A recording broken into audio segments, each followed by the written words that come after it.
अमरावतीमध्ये एका कार्यक्रमात आमदार रवी राणा यांनी एक वक्तव्य केलं। या वक्तव्यामुळे जिल्ह्यातील राजकीय चर्चेला उधाण आले। या जिल्ह्यातील कोणता नेता रवी राणाचा दुश्मन नाही। जिल्ह्यातील कोणत्याही आमदारांनी मला चहा प्यायला बोलावलं तर मी त्यांच्या घरी जायला तयार आहे। तर मी माझ्या गंगा सावित्री निवासस्थानावर बच्चू कडू असतील, यशोमती ठाकूर असतील, या माजी आमदार यांना चहा प्यायला बोलावला तयार आहे किंवा त्यांच्या घरी चहा घ्यायला जायला सुद्धा तयार आहे। तर जिल्ह्यातील कोणताही नेता माझा दुश्मन नाही, असं वक्तव्य रवी राणा यांनी केलं।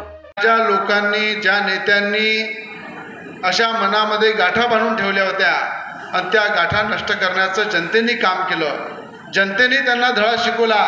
त्यांना माझं सांगणं आहे की रवी राणा हा कुठल्या नेत्याच्या विरोधात नाही आहे। या जिल्ह्यातला कोणता नेता रवी राणाचा दुश्मन नाही आहे। त्यांनी कधी ते अचलपूर मतदारसंघाचे माजी आमदार असू द्या, मेलघाटचे माजी आमदार असू द्या, की तिवसा मतदारसंघाचे माजी आमदार असू द्या, की कुठल्याही तुमच्या मोर्शी, वरुड, अचलपूर, चांदूर रेल्वे कुठलेही माजी आमदार असू द्या, त्यांनी मला चहा प्यायला बोलवा, मी त्यांच्या घरी जायला तयार आहे आणि मी तुमच्या माध्यमातून त्यांना माझ्या गंगा सावित्री निवासला सुद्धा चहा प्यायला बोलवतो। काही दुश्मनी नाही आहे राजकारणामध्ये, काही दुश्मनी नाही आहे।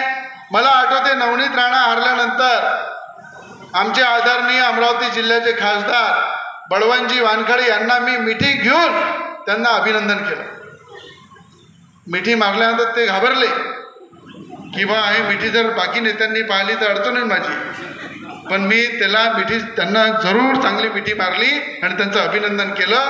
कारण की जनतेने दिलेला हा कौल आहे आणि तो जनतेचा कौल स्वीकारला पाहिजे आणि तो स्वीकारून पुढे गेलं पाहिजे, यालाच म्हणते लोकशाही। यावर माजी मंत्री बच्चू कडू यांनी प्रतिक्रिया दिली आहे। मनभेद आणि मतभेद यात फरक आहे।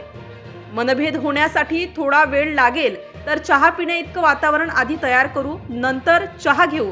तर रवी राणा आणि आमचा कायमचा वैर नाही किंवा खानदानी दुश्मनी नाही। याआधी जो प्रकार झाला आहे तो मनभेदाचा होता, तो आधी चांगला करण्याचा प्रयत्न करू। जिल्ह्याच्या विकासात आम्ही विरोध करत नाही, जिल्ह्याच्या विकासासाठी आम्ही कधी आडवा आलो नाही, असं मत बच्चू कडू यांनी व्यक्त केलं। त्यामुळे रवी राणा यांच्या वक्तव्यानंतर यशोमती ठाकूर व बच्चू कडू या तिघात मैत्री होईल का व खरंच हे तिघे लोक एकत्र भेटेल का व चहा पितील का, याची उत्सुकता जनतेला लागली आहे। मला असं वाटतंय मतभेद असणं वेगळं, मनभेद असणं वेगळं, त्यासाठी थोडा वेळ लागेल।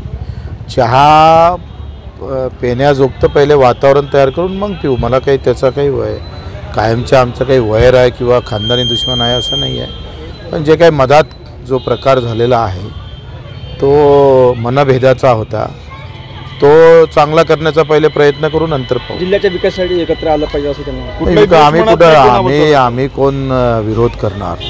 विकासाला कोण विरोध करू शकतो? आणि आमची जिल्ह्याच्या विकासासाठी आम्ही कुठं आडवे आलो असं एखाद्यानं कोणा सांगावं। अशाच वेगवान घडामोडी पाहण्यासाठी आमच्या चॅनलला लाईक व सबस्क्राईब करायला विसरू नका।